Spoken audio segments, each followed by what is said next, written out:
إن الحمد لله نحمده ونستعينه ونستغفره ونعوذ بالله من شرور أنفسنا وسيئات أعمالنا من يهده الله فلا مضل له ومن يضلل فلا هادي له وأشهد أن لا إله إلا الله وحده لا شريك له وأشهد أن محمدا عبده ورسوله يا أيها الذين آمنوا اتقوا الله حق تقاته ولا تموتن إلا وأنتم مسلمون يا أيها الناس اتقوا ربكم الذي خلقكم من نفس واحدة وخلق منها زوجها وبأث منهما رجالا كثيرا ونساء واتقوا الله الذي تساءلون به والأرحام إن الله كان عليكم رقيبا يا أيها الذين آمنوا اتقوا الله وقولوا قولا سديدا يصلح لكم أعمالكم ويغفر لكم ذنوبكم ومن يطع الله ورسوله فقد فاز فوزا عظيما أما بعد Allahu Teala'ны maqtıyız, zurlıyız, danlıyız, barşa bergen nimetlari üçün. Hamına elhamdülillah bizni Allahu Teala şuşunday hayırlı meclislerge jigan üçün. Allahu Teala'ga bik köp hamd sanalar aytабыз. Ham eng birinchi nimne sizni salamlaysam kela. Assalomu alaykum ve rahmetullahi ve berekatuh. Allahu Teala'nın iminligi, rahmeti, bereketi bulsaydı. İkinçiden indi Tahir Hazretke rahmet aytasım kela şuşunday hayırlı meclisler uyuşturgan üçün ham sizge Allahu Teala'nın mena sözün işitim deyip Peygamber sallallahu aleyhi ve sellem'nin hayırlı hadislerin bilim deyip şuşunday hayırlı meclislerge kilgen üçün Allahu Teala ecir savapların berip көңелләре bizge тынычлык иңүгә bir sebep bulsın mena vaqtыбызны kızganmыйча şuşunday meşitkә Allah yurtına dinimni bilim din hükümlerin öğrenim deyip kilgen için Allahu Teala alдағы turmuşıgızda da vaqtыгызга da Allahu Teala tagın da bereketin arttırsın. Çünkü hiç şeksiz Allah için birer izgilik işleybiz iken Allahu Teala'na hiç şeksiz hayırlı neticesinde birecek. Biz Allah için şuşunda kildik iken bir saatke hayırlı söz işitirge deyip hiç şeksiz Allahu Teala vaqtыбызны tagın da bereketlere, hayırlara gitecek. Әлі şuşunda kilip Allahu Teala'nın sözlerin tınlap işitip oturgan için biz әлі anın ecir savabında kıyamet gününde görecek biz her şatlanışakız. Yarı әлі kilgenmin, tınlaganmin deyip, şunday ecir alganmin deyip, ben elhamdülillah nindi zoravulga da Allahu Teala mine siznigine kitirgen. Şolay beyt, bu Allahu Teala'nın sizge bulgan bir zor bulagi. Ul da bulsa dinge mehabbet salu. Çünkü Peygamber sallallahu aleyhi ve sellem de aytdı bitinde, kimge Allahu Teala hayırlık tileyken, ul ana dinde tüşünü anlav bireşekti. Dinde tüşünü anlav bulsun için, şuşunday meclislerge kiru, ilmi meclislerde katnaşu, ders alu, harf tanu, tefsir, hadis fenlerin irenu kirek, hem kişilerden mena şun tilek tuayken demek Allahu Teala nerse hayırlık tiley şuşa eden balalarına. Hamına elhamdülillah siz bunda kildigiz, demek Allahu Teala'ga da bik köp hamd sanalar aytırga kira. Allahu Teala sizge şuşunday zor bulak bergen. Ul da bulsa dinge muhabbet, dinni irenu tilege. Bugün indi mena söyleysim kile bik de zor bir mühim temana. Ul da bulsa şükürlü bulu, Allahu Teala bergen barşa nimetlerin kanaat bulu. Mena Allahu Teala adam balasın özüne gine ibadet kılır için yarattı. Tabınır için, buysınır için, itaat etir için. Nişik Zariyat suresinde aytdı beydi. وَمَا خَلَقْتُ الْجِنَّ وَالْاِنْسَ إِلَّا لِيَعْبُدُونَ dedi. Men kişilerini hem cinlerini bari tek mena ibadet kılsınlar için bari ettim dedi. Demek bizning bu dünyada yaşavımızın tüp maksatı nişlev iken aşap ışıp көңіл aşu keyfimizni ko'tarib yurgunmi? Yo'q. Ul da bulsa Allahu Teala'nın barlığın birligini tanıp, anın kuşkan hükümlerin ötep, ona ibadet kılıp yaşaw. Hem mena şuşu kişi Allah'a ibadet kılama, Allah'a buysunama, mena bizni şuşu maksatını tabır mıken deyip adam balaları dünyaya türlü nimetler bilen, türlü kızıktırgıç şaralar jibergen. Адәм баласы шушы төп максатын эзләп табыр микән, яки шушы Аллаһы Тәгалә биргән матурлыкларны гына кулланып, үзе өчен генә, нәфсен генә туйдырып яшәр микән? Мәсәлән, Мүлк сүрәсендә дә карасак, Аллаһы Тәгалә әйтә нәрсәдә: "Аллази халакал маута вал хаята лияблуакум айюкум ахсану амала" ди. Без ди үлемне һәм яшәешне бар иттек ди, адәм балаларын сынап карар өчен ди. Кайсылары иң хәерле гамәлле булыр икәнен белер өчен ди. Һәм әйткән иде Аллаһы Тәгалә менә адәм балаларына бик күп төрле ниъмәтләр биргән. Әлхәмдүлилләh, менә бүген дә нинди мул табыннарыбыз, шулай бит. Нинди зур йортларыбыз, нинди яхшы машиналарыбыз, нинди җылы күркәм мәчетләребез, әлхәмдүлилләh. Шулай бит. Ягъни кайбер кеше уйлый, менә шушы зур йортлар, яхшы машиналар, ул уйлый, менә мин таптым дип, ягъни. Мин үзем булдырдым дип. Әйе, сәбәп ягыннан без инде эшлибез, табабыз, әмма нәтиҗәдә бу барлык шушы ниъмәтне Аллаһы Тәгалә биреп тора. Чөнки менә тирә-якка карасак, анализласак, кайбер кешеләр безгә караганда да күбрәк эшли. Әмма яшәеше аны канәгатьләндерерлек түгел, җитми. Кемдер әз генә эшләп ала, ул бик яхшы машинада йөри, зур йортта йөри. Ә кемдер иртәдән кичкә хәтлек эшли, абзарында 3-4 үгез, әмма машинасы да дәрәҗәсе ягыннан тәбәнәргәрәк, өе дә кечерәгрәк.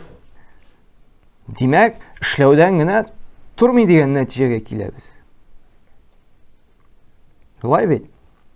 Һәм менә монда да күрсәтә, менә без сәбәп кылабыз, эшлибез, әмма нәтиҗәне ахыр чиктә Аллаһ бирә.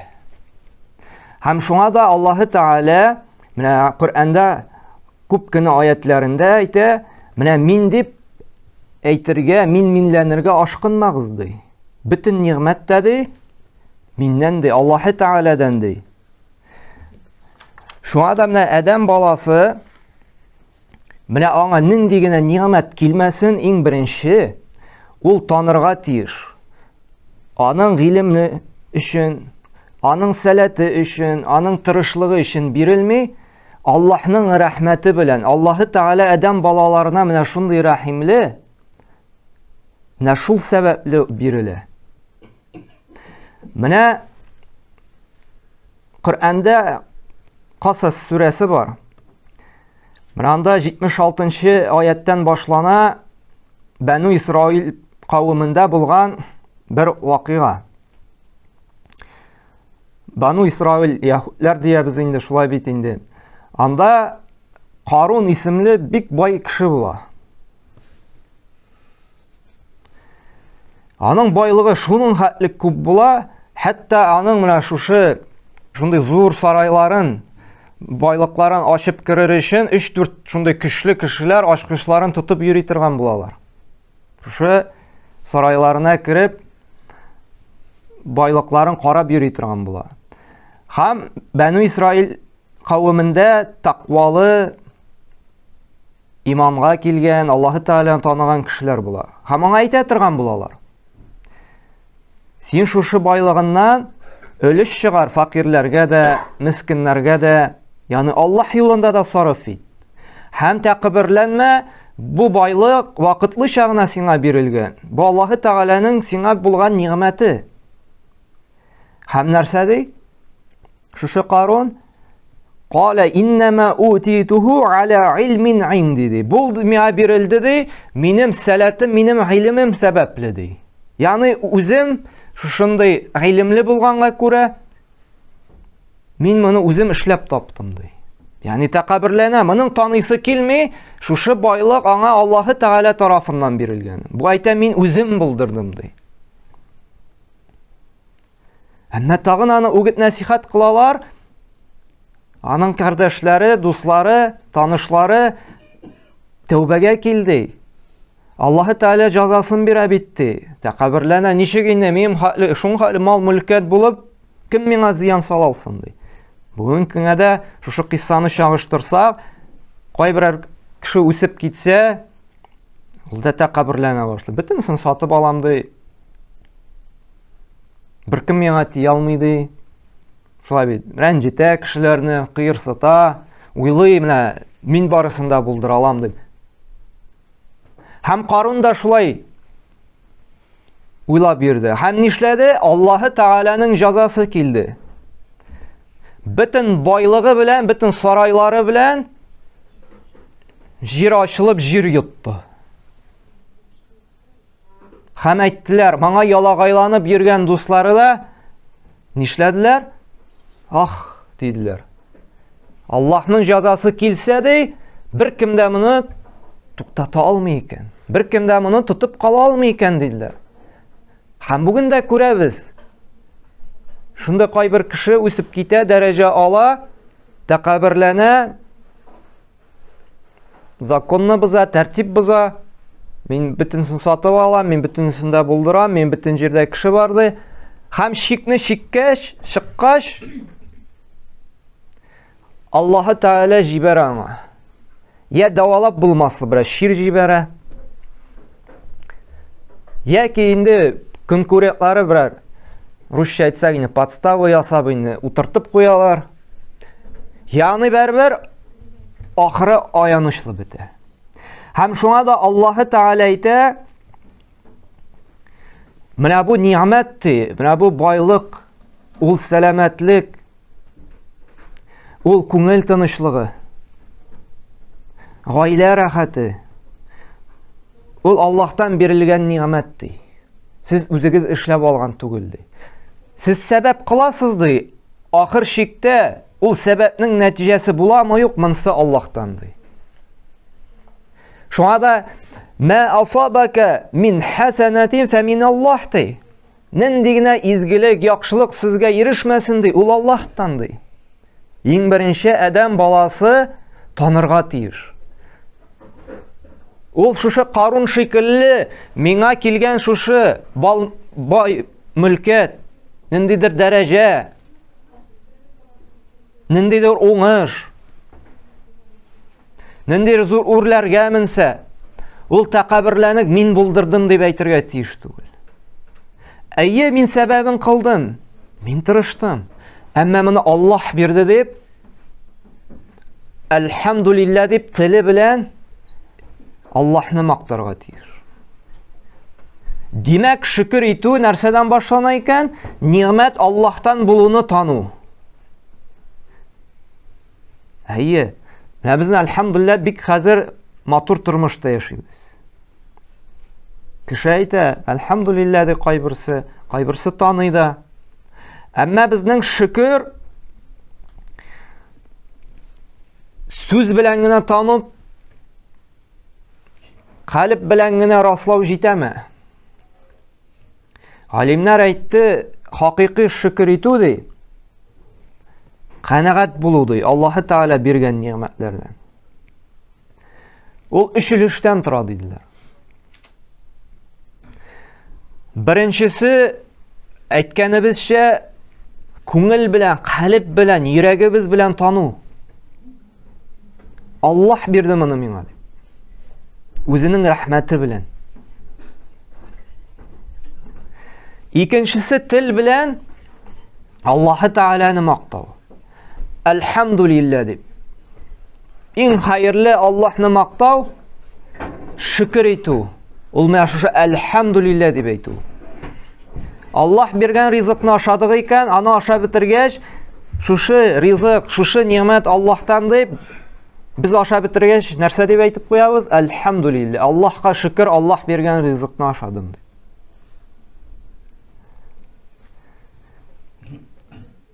Берәр кеше мактый башлый икән, үзең дә бит тырыш бит инде син, үзең бик шустрый. Кайбер җирдә хәйләкәр дә дип, укымышлы, тәҗрибәң дә зур бит инде. Без нишләргә тиешбез, тукта. Шушы зирәклекне дә миңа Аллаһ бирде. Шушы сәләтне дә миңа Аллаһы Тәгалә бирде дип, Biz бар ниғметне кайтарып калдырырга тиешбез Аллаһка. Мин дип, мин булдырдым дип үзебезне күтәрергә тиеш түгел. Иң беренче Аллаһны без алга чыгарырга тиешбез.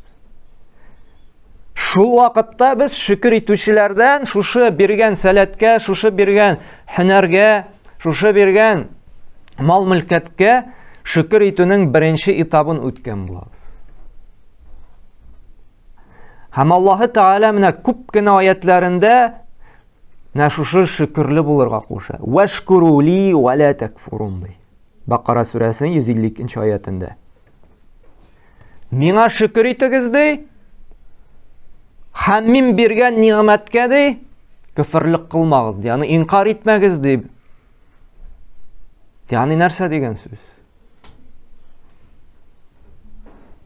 Тагын шуңа ук кайтабыз. Минлек күрсәтмәгез ди, Аллаһтан дип әйтегез ди. Һәм галимнәр әйтте, өченчесе ди, калып белән, күңел белән таныгач, тел белән сөйләгәч, без аны гамәлләребездә дә расларга тиешбез. Шушы шөкер итүне. Менә шул вакытта гына без тулысынча Аллаһка шөкерле булабыз икән. Ничек итеп? Аллаһы Тәгалә менә сиңа әлхәмдүлилләh, яхшы һөнәр бирде, сәләт бирде, син балта остасы ди, яки кирпич остасы ди, я берәр кулдан берәр матур итеп берәр нәрсә ясыйсың ди. Нинди генә һөнәр булмый, яки пешекче дисең, матур итеп бәлешләр пешерәсең, рәт тегүче ди, шуның белән кәсеп итәсең икән. Аллаһы Тәгалә шушындый сәләт бирде икән, һәм шушы һөнәр аша сиңа Аллаһы Тәгалә акча бирде икән, син ничек итеп шөкерле буласың? Әйткәнебезчә, калып белән таныйсың, тел белән мактыйсың, һәм өченчесе, шушы сиңа кергән малны син тотырга тиешсең, бары тик Аллаһы Тәгалә риза булган хәләл юлда гына. Әгәр дә шул Аллаһы Тәгалә менә сиңа биргән малдан дуңгыз ите алып кайтып куйдың икән, яки хәләл булмаган башка ризык алып кайттың икән, димәк син шөкерсез буласың. Чөнки без Аллаһ биргән малның шушы ниғмәтне Аллаһ риза булмаган юлда тотып, нишләткән булабыз? Канагать булмыйча Аллаһы да риза булмаган юлда тоткан булабыз.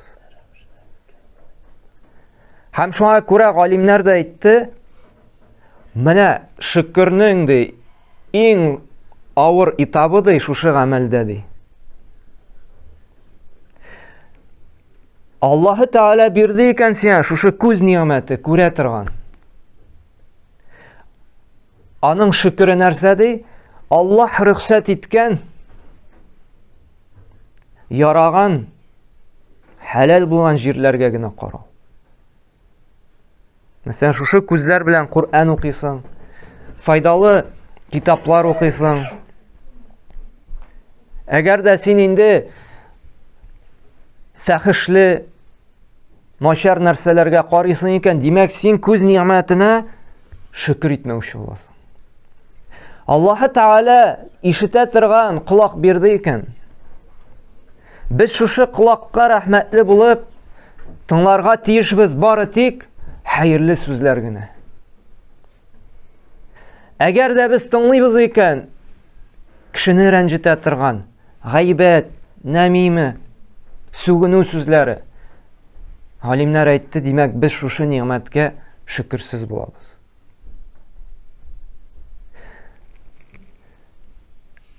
Әтияниләребез бар икән.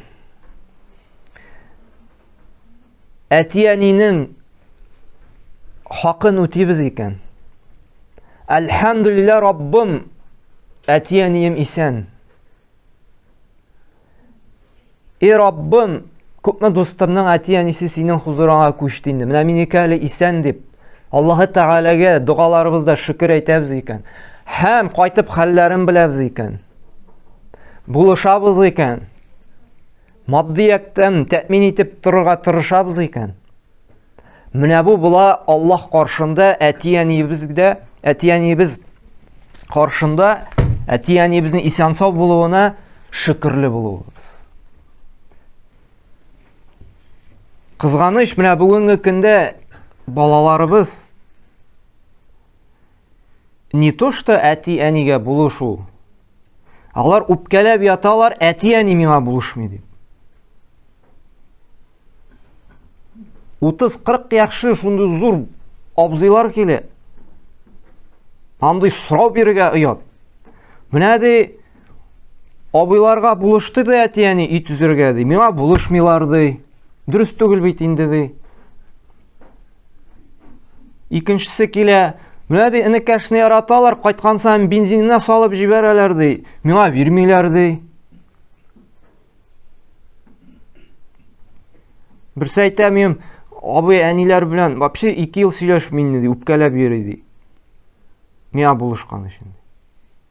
Субханаллах. Бала инде шундый яшькә җиткәч, ул уйларга тиеш. Мин үпкәләтмим микән әти-әниемне дип. Менә мин ничек аңа ярдәм итә алам дип. Әти-әнидән бензинга, ризыкка акча көтеп торырга тиеш түгел. Без ярдәм итәргә тиешбез әти-әниебезгә. Әни монда полкада грешка беткән, токмаш беткән, алырга кирәк дип түгел. Күрдең икән, син алып кайтып куярга тиешсең. Менә шул була шөкер Аллаһ каршында, ярый әле әти-әнием исән дип.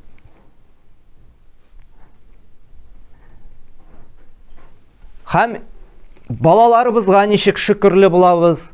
Менә күпме гаиләләр тилмерә хәзер, бала алып кайта алмый. Менә хәзерге вазгыятның бер авырлыгы, күп кенә яшь гаиләләр бала алып кайта алмый. 5 ел кайберләрне бала юк, бер гаиләне 10 ел алып кайта алмадылар. Тәкъбирләнәбез бит без, мин булдырам дибез. Акчам бар, врачка барам, врач эко ясата да, бала алып кайтам дип. Бар шундыйлар, яртышар миллион акча туздыралар. Нәтиҗә юк. 3-4 тапкыр операция ясыйлар. Юк. Шуннан соң баш иеп сәҗдәгә иелә. Күрә, акча гына бөтен нәрсәне булдыра алмый. Нинди дәрәҗәле врачлар да әле бессильный Аллаһ кудрәте каршында. Шул вакытта инде бернинди вход калмагач та, акчада, табиблар да, абзыйлар да булыша алмагач аңлый. Монда ниндидер зур кудрәт иясе бар икән дип. Монда инде мәҗбүр башын сәҗдәгә иергә. Шунда вакытында без бар биргән ниъмәткә менә шулай шөкерле булсак, Аллаһ Тәгалә икенче нәтиҗә бирергә дә мөмкин. Балаларыбыз бар икән, ничек Аллаһ Тәгаләгә шушы бала ниъмәте өчен шөкерле булабыз? Әлхәмдүлилләh, Аллаһ Тәгалә бала бирде дип кенәме? Юк. Әлхәмдүлилләh, Раббым, миңа шундый зур бүләк бирдең. Гаилә бәхете. Гаиләнең бәхете балада, аны барыбыз да беләбез. Әгәр дә баланы тәрбиялибез икән, Аллаһ кушканча, хәләлне харамнан айырып, утырганда улым бисмилла әйт, Аллаһ исеме белән башла дип, ашап бетергәч, шушы биргән ризыгың өчен әлхәмдүлилләh дип Аллаһ Тәгаләне макта дип әйтсәк,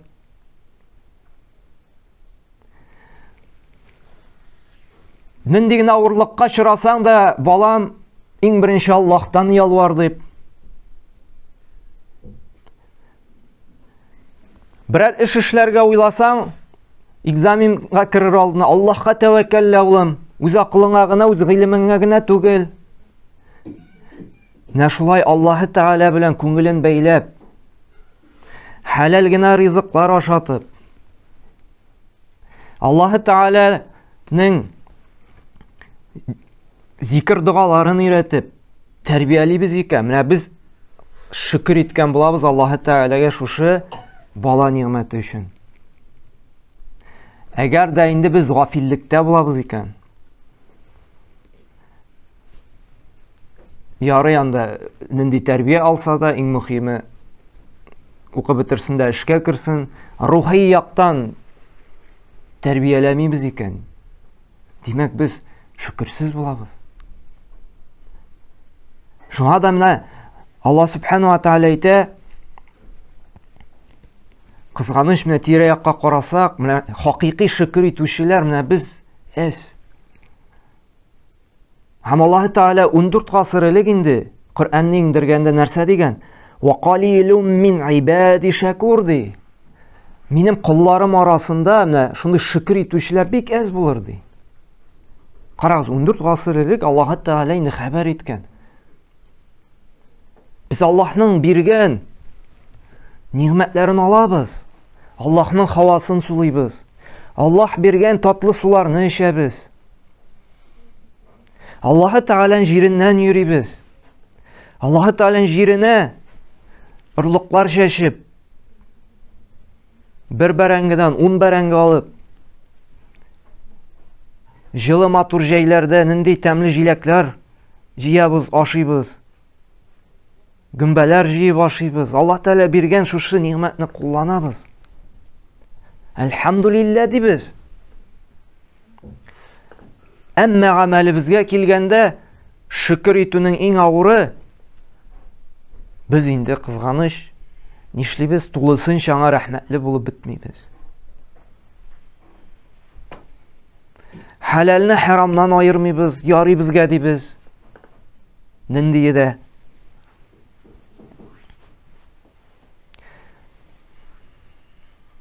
бер бәйрәм җитә икән, яки шакыралар икән бер корпоративка инде, ярар инде эш өчен генә ярый харамлы мәҗлестә утырырга дибез. Димәк, без шушы биргән эшебезгә шөкер итмәгән булабыз, әгәр дә Аллаһ тыйган гамәлне эшләсәк.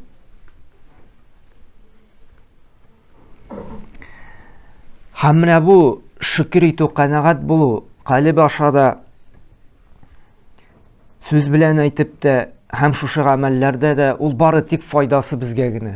Чөнки Аллаһ Тааля әйтә: "Ва ман шакара фа иннама яшкуру ли нафсихи." Кемдә шөкер була икән ди, канәгать була икән ди, шушы Аллаһ биргән ниғмәтләрне кулланып ди, хәлал юлда гына тотып ди, изгелеккә генә кулланып ди, Аллаһ Тааля ачуын чыгара торган гамәлләрдә тотмыйчы ди шушы малын. Аның шушы шөкер итүе үзенә генә яхшылык белән кайтачак ди. Ва ман кафара фа инна рабби ганиюн карим ди. Кем инде ди күфрлек кыла, инкар итә ди. Аллаһ Тааля хаҗәте юк ди. Ул бай ди, иң бае, иң юмарты ди. Аллаһ Тааля кирәкми безнең сәҗдәләребез. Аллаһ Тааля кирәкми ул безнең хәлал белән харам айыруны. Аллаһ Тааля кирәкми безнең изгелек кылуларыбыз. Ул безгә кирәк. Безгә кирәк шушы дөньяда бәхетле тормыш, имин хәерле тормыш алып барыр өчен. Күңелгә тынычлык иңсен өчен. Чөнки Аллаһ Тааля вәгъдә бирде. Ничек Коръәндә әйтте бит?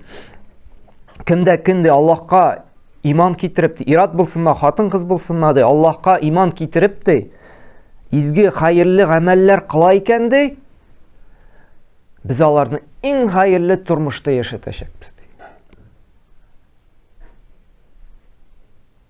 Һәм уйларга кирәкми, яхшы тормыш ул 2 этажлы коттедж, Mercedes, BMW дип. Юк, ансыз да яхшы тормыш була. Уйларга кирәкми, кемгәдер Аллаһта шундый күп мал бирде икән, димәк Аллаһ Тааля аны ярата дип. Юк. Пәйгамбер саллаллаху алейһи ва әйтте бит. Әгәр дә Аллаһ каршында шушы дөньяның байлыгы ди, бик кыйммәтле, бик кадерле әйбер булса ди, ул имансызларга ди, Аллаһка күфрлек кылучыларга, ширки канаты хәтлектә ди, ниғмәт байлык бирмәсе. Аллаһ каршында бу дөнья бер нәрсә белән дә тормый. Шуңа күрә кирәкми, кемгәдер күп итеп бирде икән, Аллаһ Тааля аны ярата дип. Юк. Ул аңа киресенчә әле бер сынау. Аллаһның газабына да дучар булырга мөмкин. Кыямәт көндә җавап биреп бетерәсе бар бит әле. Карыйбыз менә тирә-якта, әлхәмдүлилләһ, шундый гади генә машинада йөри, өе дә бик тыйнак кына. Әмма алар бәхетле. Ире хатынын хөрмәт итә, хатыны ирен хөрмәт итә, балалары әтием, әнием дип йөри. Кичкенә генә хезмәт хакы бар, җитә, әлхәмдүлилләһ. Ашарларына бар, газын утына түли, күңелләренә тынычлык, балалары белән мәчеткә йөри. Өстәлдә һәр вакытта хәләл генә. Кемдер зур иләрдә яши, икәү генә балалар кайтып хәлен дә белми. Күңелләрендә дә тынычлык юк, һаман борчыла, конкурент минем бизнесына тартып алмаса ярар иде дип. Һәм әле менә бу шөкер итүнең тагын бер файдасы, Аллаһы Тәгалә әйтә, менә зарланмыйча, менә бүгенге көндә булган ниъмәтне канәгать булып, риза булып, шөкер итеп, шушы хәләл юлда гына кулланып, гунахта кулланмыйча риза булып яшисең икән ди. Мин сиңа шушы малыңны тагын да арттырырмын ди. Ибраһим сүрәсенең 7-нче аятында Аллаһ Тәгалә әйтә: "Ләин шәкәртум ләзидәннәкум" ди. Әгәр дә шушы биргәнемә шөкер итсәң ди, мин сиңа тагын да арттырырмын ди. Шуңа күрә, менә бу шөкер, канәгать булу үзебезгә бик зур файда белән әйләнеп кайта икән. Шуңа да нишләргә кирәк безгә? Шөкер итү. Тел, калып белән генә түгел әле, гамәлләр белән дә. Әйткәнемчә инде, Аллаһы Тәгалә бирде икән, малны изгелектә кулланырга, мохтаҗларга ярдәм итәргә, авыр хәлдә калганчыларга өлеш чыгарга.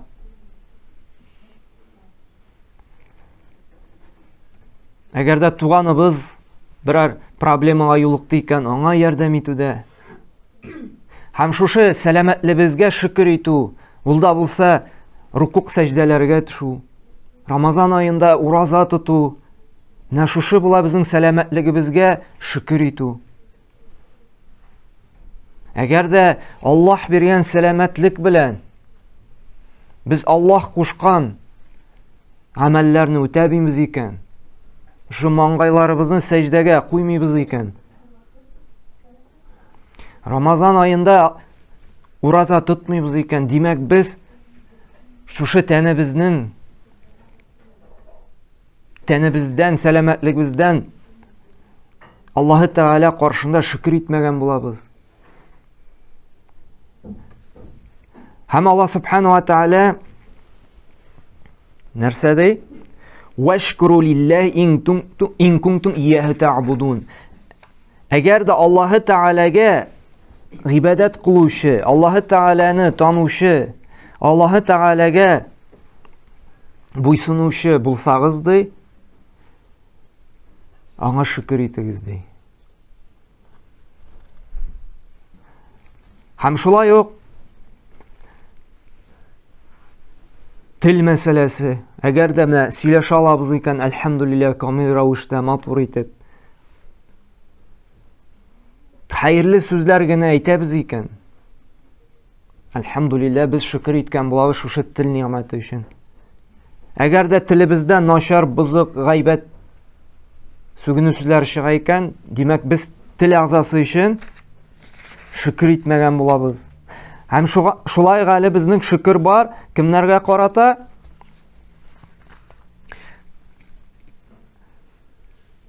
Пәйгамбәр саллаллаһу алейһи ва сәлләмгә дә карата. Ничек итеп? Әлхәмдүлилләһ, Аллаһы Тәгалә безгә шушы дөньяда дөрес итеп яшәргә, дөрес итеп гыйбадәт кылырга, җәннәт юлын күрсәтүче Пәйгамбәр саллаллаһу алейһи ва сәлләмне җибәргән. Һәм шушы ниъмәтне Аллаһ Тәгалә безгә биргән өчен без нишләргә тиешбез? Пәйгамбер саллаллаһу алейһи ва сәлләм карата шөкерлегебезне белдертәбез. Ничек икән? Аның исемен ишетсәк, саллаллаху алейхи вассалам дип салават әйтүдә, аның сүннәтен, тормыш юлын өйрәнүдә.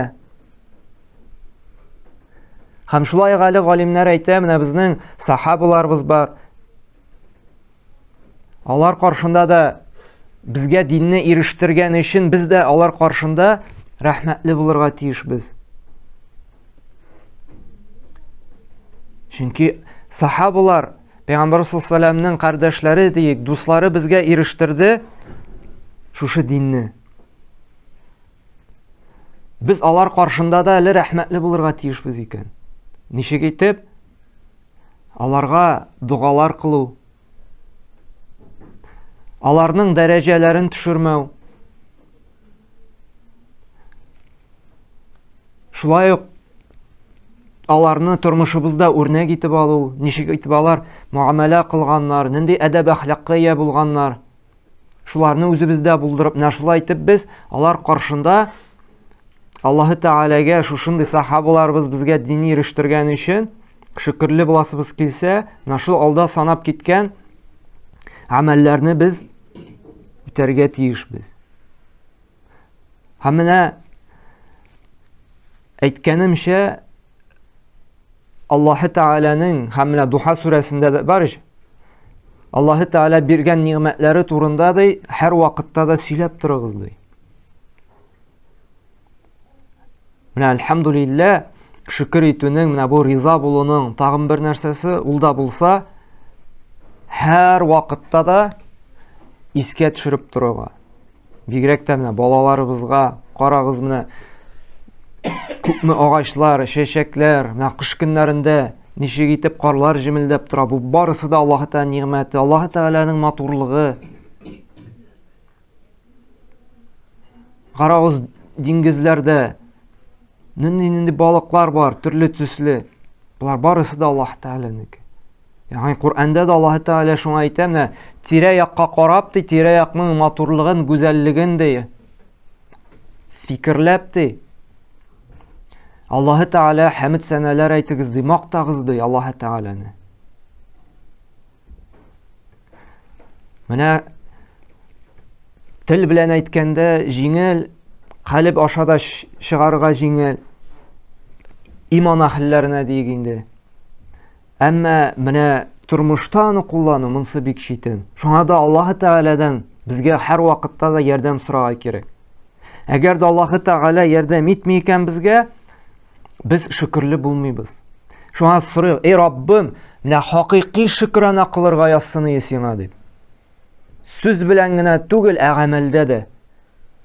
Birgen şuşu nimetini bari tek izgilik, hayırlı, faydalı yoldağına kullanıp, günahlı, bızık əmellerden yirak bulup, senin rizalığına erişirge yazsını deyip, her vakit yalvarıyıq Allahu Teala'dan. Ne күпме тирә-ягыбызда бар шундыйлар. Әй, Аллаһ Тәгалә әйтте бигәс. Менә шуңа күрә без менә моны ишеттек, аңладык шушы аятларны. Шуңа да тырышыйк, нишләргә гамәлебездә кулланырга. Хакыйкый шөкер кылучылардан булыйк. Сүз белән генә түгел, гамәлләребездә дә. Шуңа да Аллаһ Субханаһу ва Тәгалә безгә Tawfiq hidayetin birsineye, şuşu ayetler bilen indi amel kılırga, anın bilen yaşarga, hamna bu işitken ayetler, ul bizden indi bir kulaktan kirip ikincisinden çıkıp kına gitmesin idi. Bir iki ayet bilen de amel kıla başlasak, indi turmuşubizni yaxşıga özgertken bulabız. Anarı tağın bir sizni suyundiresim kile, mine bik zor bәхетияләре шушы авылда дигәндә. Менә ялгышмасам, Мустадрак аль-Хаким хадислар җыентыгында шундый бер хадис килә. Кемдә ди, мәчеткә килде икән ди. Бары тик бер ният белән ди. Хәерлелек ишетәм, беләсем килә дип, яки шушы хәерлелекне өйрәтәм дип. Аллаһы Тәгалә аңа тулы хаҗ кылган кебек әҗерен бирер ди. Карагыз. Менә без 30-40 минут кына утырдык, Аллаһ Тәгаләнең сүзләрен ишетеп, матур гына файдалы сүзләр ишетеп. Һәм Аллаһ Тәгалә әйтә, кемде Пәйгамбер саллаллаһу әйтә, кемде Аллаһ йортына килеп, шундый бер хәерлек ишетергә теләп килде икән, яки ишеттерергә, ягъни бу укытучыга һәм шәкертләргә кагыла инде. Аллаһ Тәгалә шуңа тулы хаҗ әҗрен бирер ди. Һәм монда сорау туа, ни өчен соң шундый русча әйтсәк, вроде ничего, шундый җиңел генә гамәл, мәчеткә генә килдең.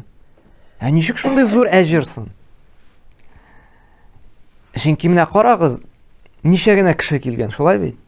Чөнки мәчеткә килеп тыңларга бик авыр. Бер яктан җиңел, икенче яктан авыр.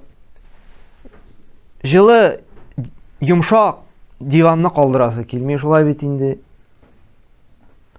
Шушы телефоннардан тоже аерыласы килми. Шулай бит инде. Бер өйгә кирип инде киемнәрне салгач, шәйләр ишеп куйгач, инде әзрәк йокым сорыйсың, киләсе килми. Аллаһ Тәгалә белгән. Шуңа да кешенең холкы шундый, ул рәхәтлек ярата инде. Аның анда 40 минут, 30 минут хәзрәтнең авызына карап утырасы килми. Шыпырт кына, шулай бит. Я үзенең сөйлисе килә, я инде ятып торасы килә, я инде күрше бүген нәрсә пешергән, кая барган, шуны беләсе килә.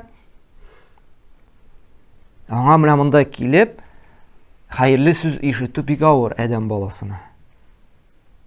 Шуңа да Аллаһ Тәгалә менә шушындый нәфесне җиңеп, сабыр булып, мәчеткә, гыйлем мәҗлесенә килгән кешегә менә шундый зур әҗр бирә. Һәм Аллаһ Тәгалә менә шушы әҗрләрне күреп, Аллаһның рәхмәтенә ирешеп, барсабызга да Аллаһ Фирдәвис җәннәтләре насыйп әйләсен иде. Чөнки менә монда килдегез икән, белегез, Аллаһ Тәгалә сезгә хәерлек тели. Тагын бер кабатлы, менә вагаз башында әйткән идем бит.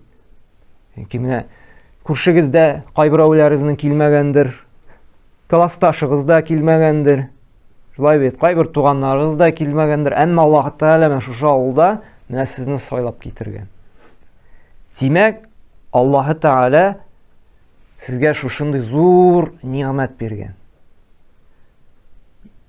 Шулаймы гыйлемнең кадерен белү. Шуңа да менә шөкер итик, әлхәмдүлилләһ диек. Һәм менә шушындый зур әҗрне алырга насыйп әйләсен. Аллаһ Тәгалә менә шушындый хәерле мәҗлесләрне тагын да дәвамлы кылсын. Теге хаҗи исемен алмасагыз да, тагын шушындый хаҗ әҗрләрен алырга тагын күп тапкырлар Аллаһ Тәгалә насыйп әйләсен. Субханака Аллаһу бихамдик ва ашһаду илля ант ва астагфирука ва атубу илейк.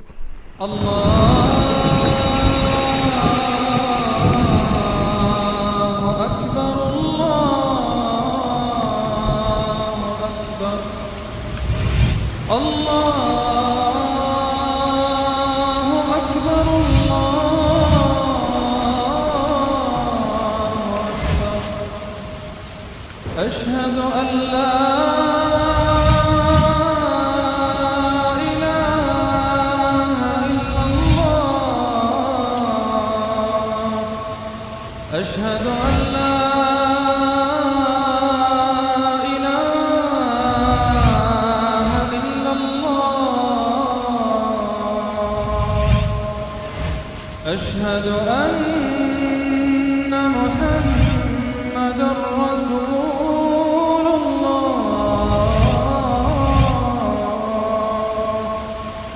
أشهد أن محمدًا رسول